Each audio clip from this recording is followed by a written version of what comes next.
fortalecido después de haber escuchado toda la participación de todos los grupos. El tema de nuestro grupo es la didáctica tóxica versus la didáctica orgánica. Nuestro grupo está integrado por Katiuska, don Eduardo, Jorge, Cristian y quien habla. Bien.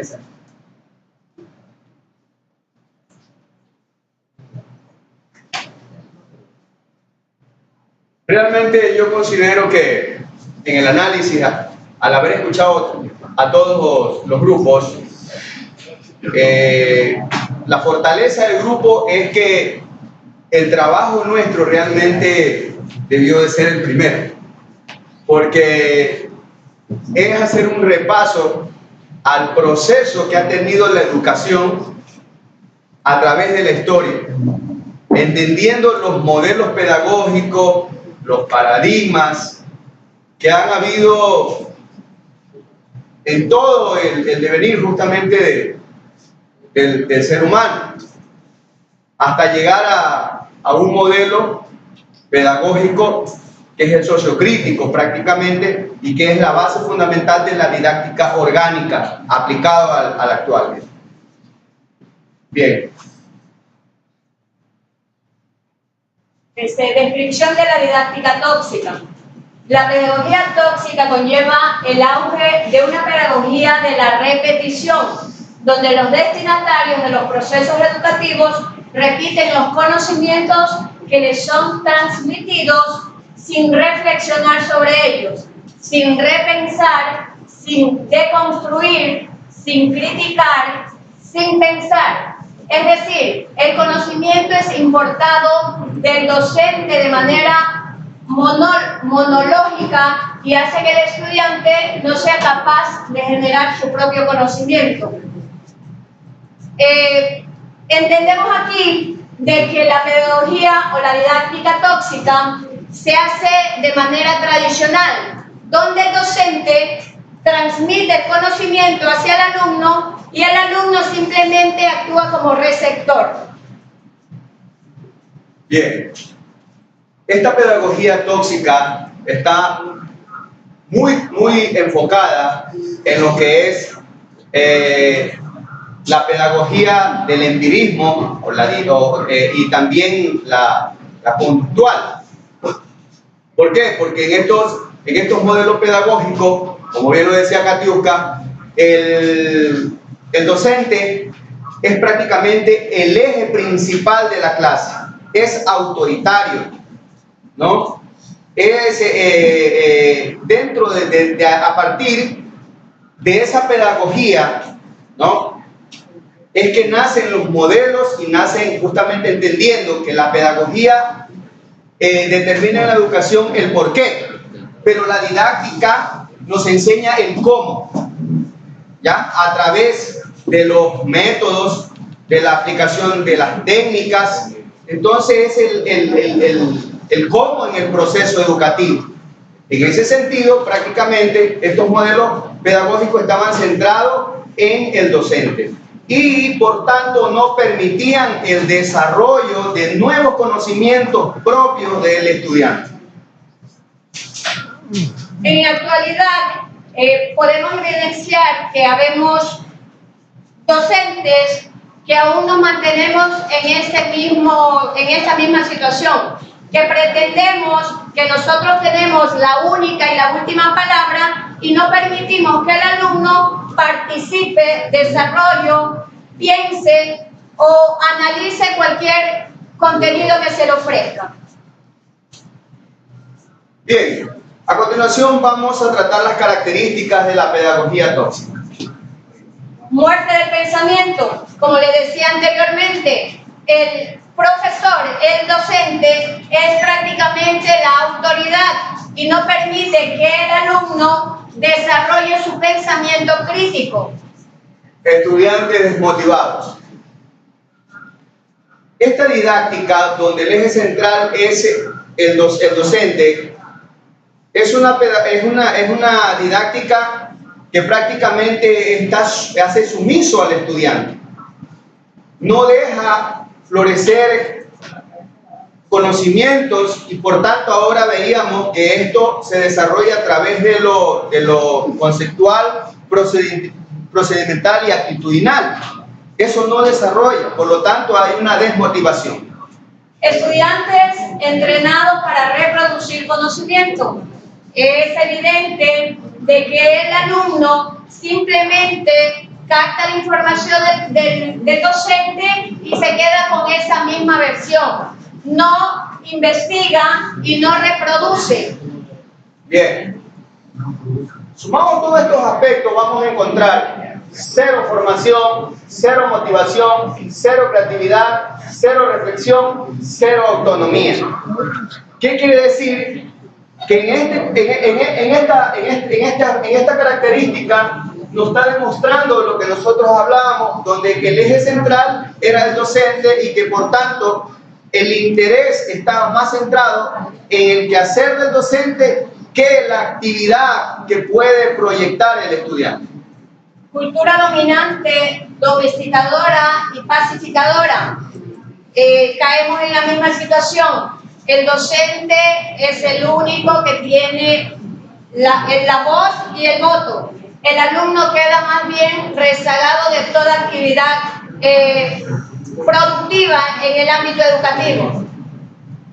Bien, el estudiante se alimenta con un festín de datos que debe memorizar.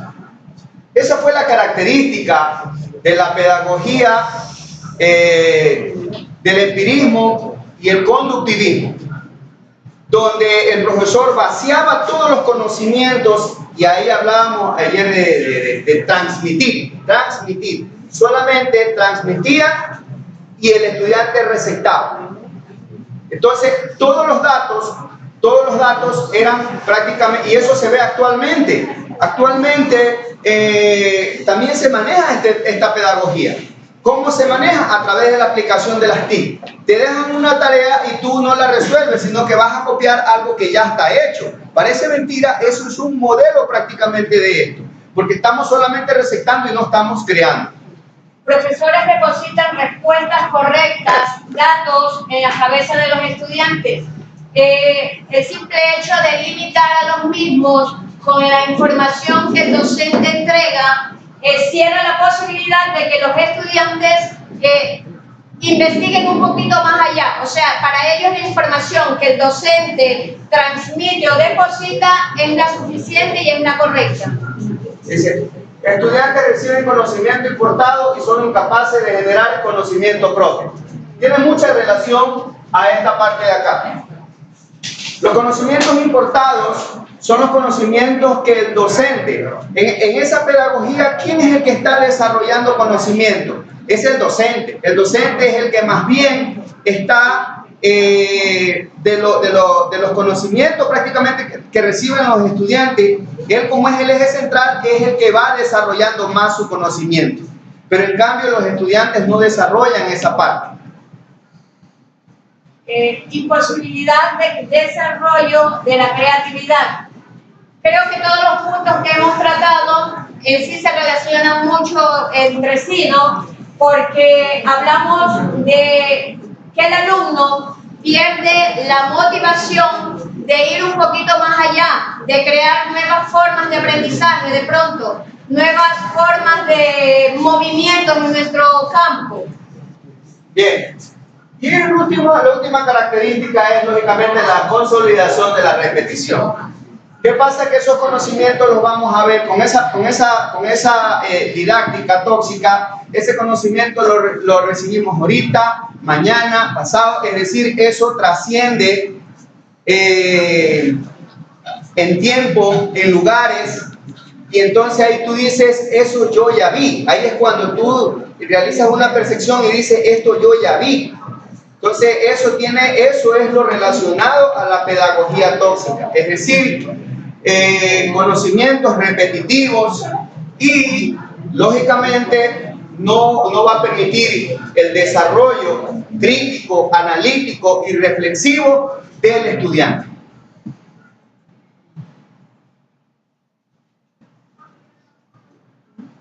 Muy buenas tardes, compañeros. Bien. Es importante, por favor, desarrollar el sentido de la observación en ustedes para poder atender. Quien atiende, entiende. Y quien entiende, comprende. Y quien comprende, consecuentemente aprende. Es la lógica sistemática del sistema de enseñanza-aprendizaje que permite que cada uno de nosotros estemos o nos integremos al proceso educativo de enseñanza-aprendizaje. Muy bien, cuando hablamos de una didáctica orgánica, hablamos algo contrapuesto a la didáctica tóxica. La didáctica tóxica ya todos nosotros hemos convivido con ella, algunos seguimos conviviendo con ella, y es hora, y en este momento, de despertar, de sacudirnos y podernos introducir en la didáctica orgánica, que es lo que va a permitir un desarrollo completamente mejor en el sistema educativo nuestro. Continuamos. En consecuencia, la didáctica orgánica considera todas las dimensiones de la persona. Estas dimensiones de la persona tienen que ver con la voluntad, el intelecto, o razón y la afectividad, como seres integrales, tan necesaria para la realidad globalizada del siglo XXI. Esta propone estrategias y herramientas en pro de una educación para adquirir capacidades y competencias que ayuden a nuestros estudiantes e inclusive al docente a desarrollar un proyecto vital en un proceso de toma de decisiones para el desarrollo de personalidades libres, responsables y autónomas. Es importante esto último, ¿sí? Para el desarrollo de personalidades libres, responsables y autónomas. Cuando copiamos, no seremos libres, estamos copiando, ¿sí? No seremos autónomos, porque no es mi personalidad, ¿sí? Y consecuentemente, no seremos responsables con el proceso formativo educativo que la historia en este momento nos está dando como oportunidad de vida a través de esta maestría. Continuamos.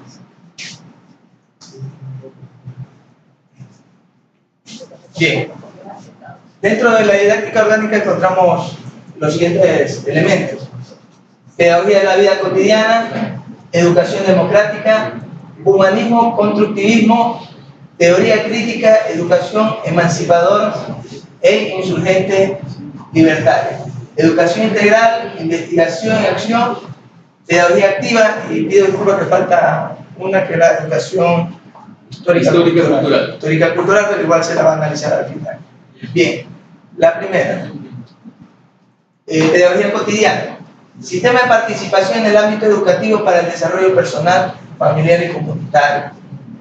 Hablamos de la educación donde al estudiante se le enseña a desenvolverse en todos los aspectos normales y cotidianos de su vida. La siguiente, educación democrática. La educación democrática ocurre cuando se honra y se reconoce a los estudiantes como individuos que participan activamente en su camino por la educación. Este aspecto, los estudiantes, el docente toma muy en cuenta la opinión del estudiante en todas sus directrices para llegar a un mejor aprendizaje. Continuando con el hilo del orgánico, ¿sí? Hacer un poco de énfasis en esto. El orgánico más bien es esa tierra fértil, ¿sí? Donde se siembra esa semilla, se riega con buena agua y con la luz del sol genera y se produce lo que es la planta, va creciendo el árbol y bota su buen fruto. Con lo contrario, con los tóxicos que ya se habló, como que fuera una tierra mala, envenenada, ¿no? Tenemos lo que es el humanismo o constructivismo, ¿sí? El constructivismo educativo es una corriente pedagógica basada en la teoría del conocimiento constructivista, que postula la necesidad de entregarle al estudiante herramientas que permitan construir su propio procedimiento para resolver una situación problemática, lo que implica que sus ideas se modifiquen constantemente y sigan aprendiendo. En la pedagogía se aplica como un paradigma que tiene como concepto didáctico la enseñanza orientada a la acción, siendo este un proceso dinámico, participativo e interactivo. El sujeto Sus precursores fueron Jean Piaget y Boschi. ¿Qué nos permite esto al estudiante? Nos permite que el estudiante pueda pensar, pueda generar ideas, pueda emitir su propio juicio, experimentar por su propia cuenta y resolver problemas, ¿sí? Más bien por la parte humanística, ¿sí? La humildad y saber reconocer sus errores, ¿no? Siguiente. Una aclaración, no es humanismo que constituye, sino que se suma. Se suma, es la primera parte de la vida, sí. Esa vuestra es más eso. Ya. Ya la parte de educación integral, ¿no? Se trata de una educación completa, integradora, que busca despertar una devoción implícita por la vida y la pasión por el aprendizaje. Más bien esta parte de aquí se basa en el futuro, ¿sí? En el futuro del estudiante. En este caso, por ejemplo, le preguntamos a un estudiante, ¿qué quiere ser de grande? ¿Sí? El estudiante quiere ser un profesional, ¿no? La persona quiere ser algo en la vida. No, profesor, yo quiero ser doctor, yo quiero ser abogado, yo quiero ser ingeniero. Entonces, más bien, esta parte de educación integral se basa más bien en la parte del futuro del estudiante. Investigación-acción es una didáctica renovadora, en su teoría es una práctica como educada estrategia que contribuye al desarrollo del docente y estudiante, facilitando innovaciones educativas que permitan desarrollar las causas que desmotivan al estudiante y la educación. Esto ya generalmente se basa en la parte de investigación, ¿sí? De planear, actuar, observar, reflexionar, ¿sí? En este caso, por ejemplo, podemos meter un ejemplo en esto, ¿sí? Por ejemplo, cuando hacemos una actividad física, vemos que a la siguiente clase tenemos dolores musculares, no sabemos por qué nos pasa eso, ¿no? Entonces ahí vamos por la parte investigativa, ¿sí? Vemos que no hay una correcta manera de tirar o cómo evitar eliminar el ácido láctico por ese caso. Entonces, al estudiante le inculcamos esta parte investigativa para que ellos que vean ese problema y solucionen eso, planteen el problema y solucionen. Entonces, eso es lo que se refiere a la acción, de la investigación-acción. Muy bien. Tomando en consideración lo del compañero, la acción, reflexión, ¿sí? Como última parte de lo que él trató, es importante la concienciación. Generalmente cuando no concienciamos ocurre lo que ocurre en varios grupos, con todo respeto aquí de nuestro mismo paralelo, de maestrantes, en que estamos hablando sobre un tema que no nos compete solo al grupo, sino a todo el grupo, a todo el colectivo, y cada quien, hay muchos grupos que están en otro asunto, y somos el último grupo que estamos discerniendo sobre este tipo de circunstancias. Entonces, lógicamente, que al actuar de esa manera no hay concienciación de qué es lo que quiero, por qué lo quiero y para qué lo quiero. Lógicamente que los perjudicados van a ser ¿quién? Educación, y a través de la educación a nuestros estudiantes.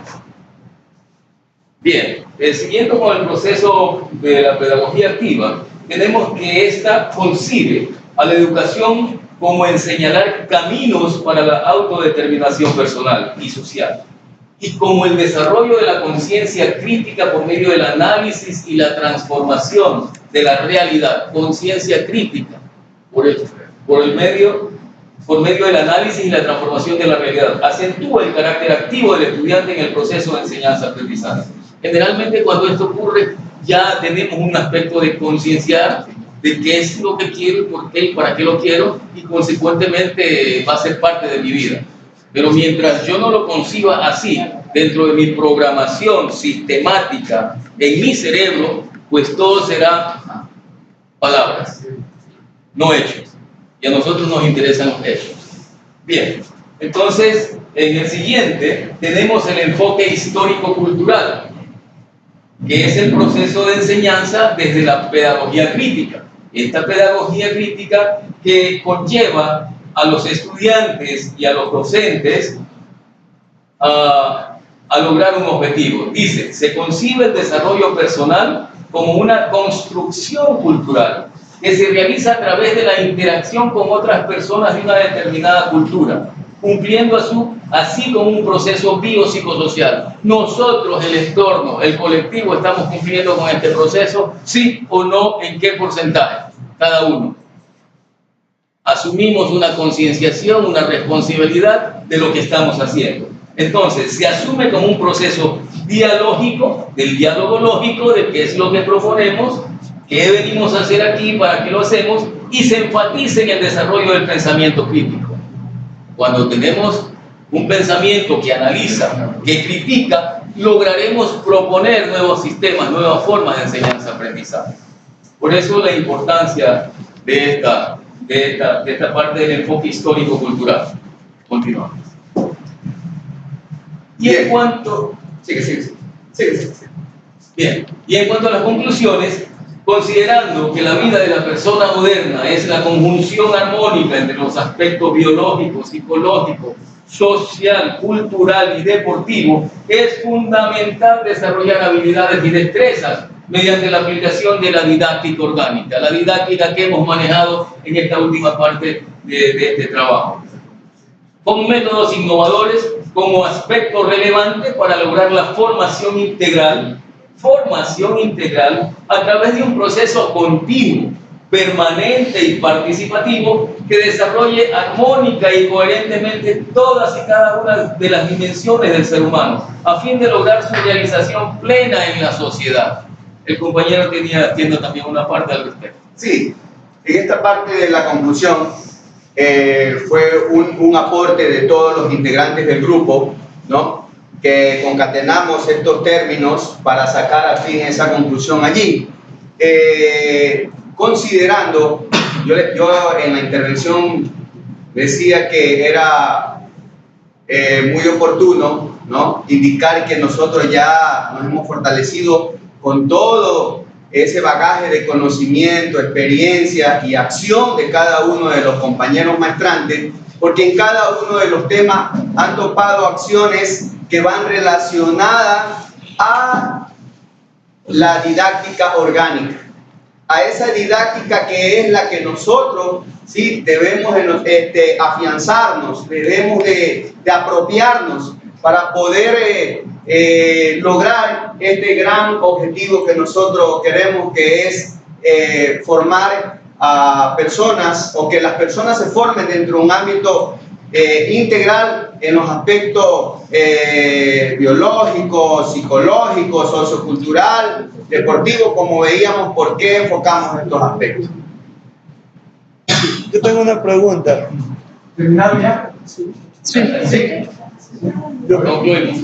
Con los dos terminamos. Por favor. Bueno, mi pregunta es la siguiente. Yo creo que la mayoría, ya tenemos casi aproximadamente una década de una nueva educación en el país, aproximadamente, hacia atrás. Yo soy de la vieja guardia. Yo creo que soy de la didáctica tóxica. Yo creo que la mayoría de nosotros pasamos por esa didáctica. Pero viendo el caso, mi pregunta es la siguiente. Comparando al estudiantado anterior de unos 15 años atrás, unos 20 años, al estudiantado de nuestro día, ¿cuál crees que sean las mejores estudiantes, los anteriores o los de hoy día? Y dando cuenta que son dos didácticas muy diferentes. De 20 años atrás estamos hablando de una didáctica tóxica y ahorita estamos hablando de una didáctica orgánica, en las cuales para mí no estamos viendo ningún resultado en esa didáctica. No sé si está mal aplicada o no se está aplicando bien, o no, que veas que no funciona. ¿Cuál sería? Esa es mi pregunta. Tenemos, y todos somos docentes. Desde mi punto de vista, bueno, algunos, la respuesta es muy clara. Muy clara, ¿en qué sentido? En las oportunidades. Yo veo en las oportunidades, porque hoy hay un espacio mucho más abierto. Esta pedagogía actual te permite un espacio mucho más abierto, donde el impacto es mucho mayor. Hoy, si medimos en un parámetro de rango de una población de 100.000 habitantes, estoy tan seguro que más del 60% logra llegar a ese éxito académico. Yo no digo laboral, académico, que es muy diferente al campo laboral, porque a veces no hay muchos espacios para tú poder aplicar todos tus conocimientos, ¿no? Ya en el campo laboral. Pero esa pedagogía antigua era un campo solamente para un espacio político corto. Recordemos que la política ha tenido mucho que ver en los procesos educativos, ¿no? Esa es mi respuesta básica, que anterior el espacio era reducido, o sea, las oportunidades de llegar, por ejemplo, hagan solamente un ejemplo. ¿Cuántos doctores tenía una determinada población a la actualidad? Ese es como, por ejemplo, el resultado de este proceso. No sé si la respuesta mía... Yo voy a los conocimientos, ¿no? Porque el grado de conocimiento, si los conocimientos anteriores eran mucho más masivos, mucho más concretos, mucho más eficaces que los que estamos dando ahora con los estudiantes. Tú le preguntas a un estudiante de tercero bachillerato de lo que se está dando el siguiente año de la universidad, no sabe nada. Que no me deja mentir el profesor. Llegan aquí vacíos. Eso no es profe. Yo estoy testigo de eso. Bien. Que no pasaba anteriormente. Sí, básicamente vemos que Ecuador es un país, es un colectivo Ecuador. Hasta hace algún tiempo éramos casi la cola de los países corruptos. Y eso es lo que se antepone hacia la buena predisposición de quienes quieren o queremos transformar un proceso educativo. Le hablo enfáticamente sobre la Universidad Técnica de Manaví. Estoy en el departamento de CEPAY, en donde se están recibiendo a los estudiantes que ya vienen de colegio de bachillerato para el ingreso a la universidad. Y el mecanismo que está utilizando ahora CEPAY es a través de talleres. ¿Sí? Cosa que antes no se daba. Se está innovando, es la única universidad en el país, atención a esto, la única universidad en el país que ha integrado este proceso educativo en los estudiantes que ingresan a la universidad. ¿Sí? Hay unas 4 o 5 asignaturas que son generalidades, como tiene que ver los que ingresan a medicina con ciertas asignaturas, pero todos tienen que pasar por 3 o 4 talleres. Esos talleres tienen que ver con la educación física, el deporte y la recreación, tienen que ver con manifestación artística, tienen que ver con una serie de circunstancias, lo cual también los estudiantes deben de aprobar. Y estas asignaturas no son, atención a esto, no son dirigidas al estudiante, el estudiante las escoge de acuerdo a cómo es él o a lo que quiere aprender a conocer. ¿Sí? Entonces, considero que es un hito histórico con la educación en el país y que esté enfocada precisamente a mejorar la calidad de la enseñanza-aprendizaje en cuanto al nivel universitario. Nosotros encontramos circunstancias negativas como docentes de educación física en las escuelas y colegios, porque generalmente quienes ofician de directores o rectores, ¿sí?, no son educadores físicos, sino que manejan otro tipo de circunstancias. Entonces, lógicamente que cuando uno hace su trabajo, y esto lo digo por varios estudiantes que laboran en el colegio en donde estudian mis 2 últimos hijos, y entonces la llevan a la vicerrectora académica que nada tiene que ver con educación física y ella le desaprueba, quiten esto y háganse. Entonces vemos que hay ignorancia, que esa ignorancia que permite que se siga dando este tipo de problemática. Entonces, hay una reflexión aquí y hay un trabajo por hacer. La otra pregunta era Una reflexión muy pequeña. Por ejemplo, yo tengo mucho que agradecerle a la Universidad Técnica de Manaví, como tengo también muchas cosas negativas. Entre ellos, unos huecos profundos de conocimiento que no se han llenado para nada. Y que sin embargo vamos a tener una maestría en la cual yo no puedo personalmente responder a la expectativa de los maestros, porque la universidad en ese tiempo no me dio ninguna herramienta que yo me pueda defender. Tuve que buscar en otro lado, tuve que profundizar en conocimiento, tuve que estudiar otras cosas para poder desempeñarme adecuadamente. Si uno va ahorita a una prueba de conocimiento, una prueba de méritos de oposición, simplemente queda relegado y no se puede haber ese valor. La pregunta es específica y la reflexión va en conjunto. Número uno, ¿desde cuándo está la didáctica orgánica, pedagogía orgánica? Porque yo, que sepa, ahorita último no había un buen partido. Ahorita último no se ha hecho una buena ópera. Está Beethoven, Mozart, los pintores Leonardo, Dalí. ¿Dónde está Miguel Ángel? Ellos son de los tóxicos, son de los gusanos como yo. Entonces, esa gente fue creativa y, es más, tal vez, gracias a la presión de no permitirles ser tan encuadernados en una sola línea, ellos salieron y también hicieron su propia pedagogía orgánica o didáctica orgánica para poder salir adelante. Yo creo que tenemos que hacer un análisis de las cosas buenas de uno y las cosas buenas y malas de la otra. Porque yo estoy de acuerdo con lo que dice Frank.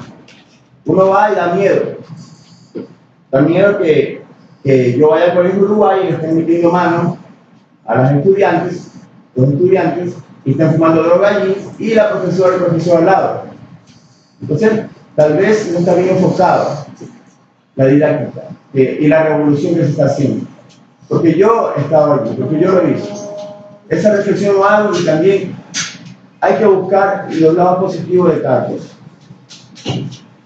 Sobre ese aspecto es muy importante considerar que nosotros ya hemos analizado eso, que todo, prácticamente la pregunta suya, compañero Natán, está enfocada a que nosotros, los docentes, debemos que ser responsables de todo el proceso de desarrollo evolutivo de las personas, cuando todos sabemos que es el entorno.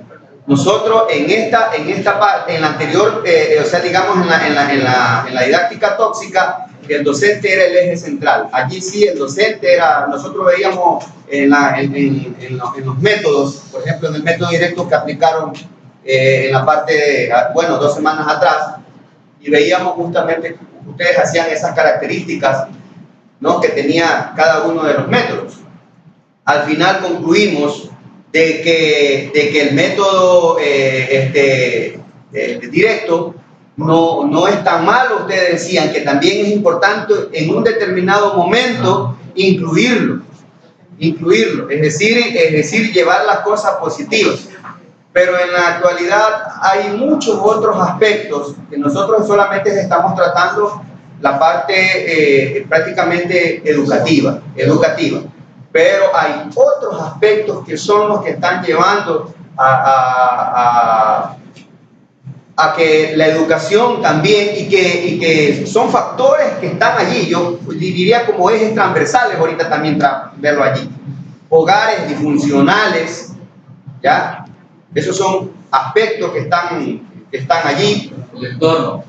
El desempleo, ¿ya? Entonces, son varias cosas que tienen que ver, que el docente, usted como, si está, los compañeros que están acá como docentes, conocen la realidad de cada entorno y podemos decir, ¿no?, qué aspectos realmente no permiten también desarrollar la educación, ¿no? Porque